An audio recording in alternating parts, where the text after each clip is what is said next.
શ્રી અંબે માત કી જય. મત્સ્યગંધાના જન્મનો પ્રસંગ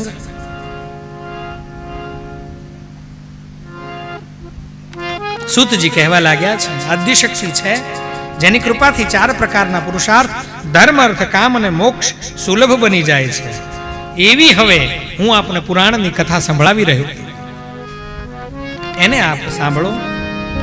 અઈમ બીજ. શ્રીમદ ભાગવતના જો આ કથા પૂરી થાય ને એટલે એક સાટિકા અહીંયા લાવીને જગદંબાને ધરાવજો. પ્રથમ સ્કંદ. સાટિકા એટલે સાડી. સાડીને સંસ્કૃતમાં સાટિકા કહેવાય ને. અઈમ બીજ મંત્ર ગમે તે રીતે મનુષ્યના મુખમાંથી નીકળી જાય. શ્રીમદ દેવી ભાગવત બીજો સ્કંદ, પહેલો અધ્યાય, મત્સ્યગંધાના જન્મની કથા. અને એની અંદર ભગવતી જગદંબા જે ધર્મ, અર્થ, કામ અને મોક્ષને આપનારી છે એમાં સૌ પ્રથમ ઋષય ઊંચું એમણે પૂછ્યું અને એના જવાબમાં સૂતજી પોતે કહી રહ્યા છે, અઈમ બીજ ગમે તે રીતે મનુષ્યના મુખમાંથી નીકળી જાય છતાં એને અવિચળ સિદ્ધિ પ્રાપ્ત થઈ જાય છે. ભૂલમાં જો બોલી જાય ને, ભૂલમાં, તો અવિચળ સિદ્ધિની પ્રાપ્તિ થાય. ભૂલમાં બોલાઈ જાય. આ બીજ મંત્રથી સારી રીતે ભગવતી જગદંબિકાનું નિરંતર ચિંતન અને મનન કરતા રહે, કારણ કે તેઓ મનોકામના પૂર્ણ કરવા વાળા છે. ધન ધન છે કચ્છની ધરતી, રૌ માર વેચી મારમતી મડમાં, આશા પુરા મડવાળી. સર્વની આશાઓને પૂર્ણ કરવા વાળું માનું એ અત્યંત રહસ્યમય બીજ અઈમ નમઃ.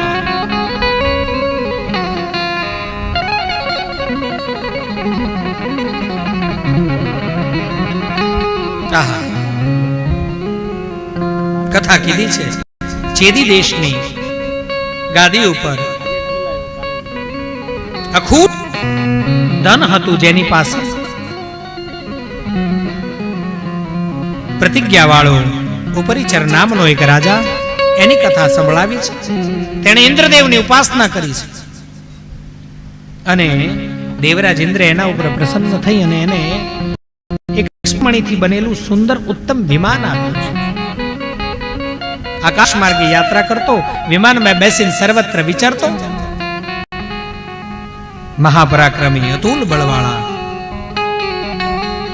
જુદા જુદા દેશોમાં રાજાઓ તરીકે એણે પોતાના પુત્રોને સ્થાપ્યા છે. આવો આ પરાક્રમી ઉપરીચરની સ્ત્રી ગરિકા ઋતુકાળમાં હતી અને સ્નાનથી નિવૃત્ત થઈને કુંભસમ પુત્ર પ્રાપ્તિ માટેનું જે વ્રત છે એ વ્રત કર્યું છે. પતિદેવ પાસે પુત્રોત્પત્તિ માટે પોતાની ઈચ્છાને જાહેર કરી છે. પિતૃઓની આજ્ઞા લીધી છે.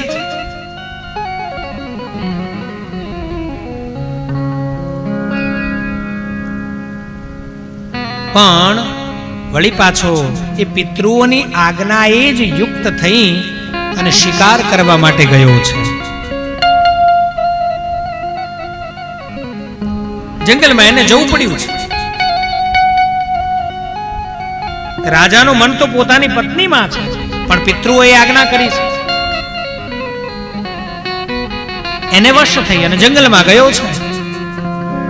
પત્નીની સ્મૃતિમાં તલ્લીન આ રાજાનું રજ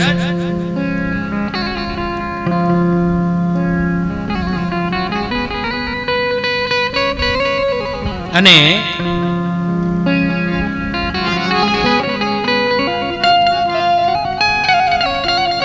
આવું બન્યું ત્યારે એણે એ રજને એક વડના પાનની અંદર સંગ્રહિત કરી,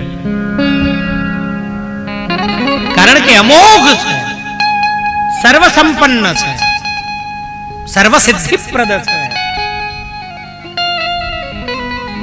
એ જ ઇષ્ટ અને એ જ શિષ્ટ છે.